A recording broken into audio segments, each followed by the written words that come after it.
তরুণ প্রজন্ম দেশ ও জাতিকে পরিবর্তন করার মাধ্যমে দেশকে উন্নয়নশীল করতে হবে বলে মন্তব্য করেছে সচিব কামরুজ্জামান স্বপন।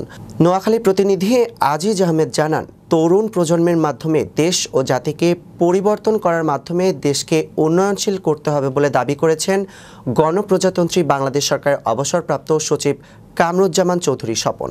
নোয়াখালীর বেগমগঞ্জে জালাল উদ্দিন ডিগ্রি কলেজের উচ্চ মাধ্যমিক পরীক্ষার্থীদের বিদায় ও দোয়া অনুষ্ঠিত প্রধান অতিথি হিসেবে উপস্থিত থেকে এসব কথা বলেন।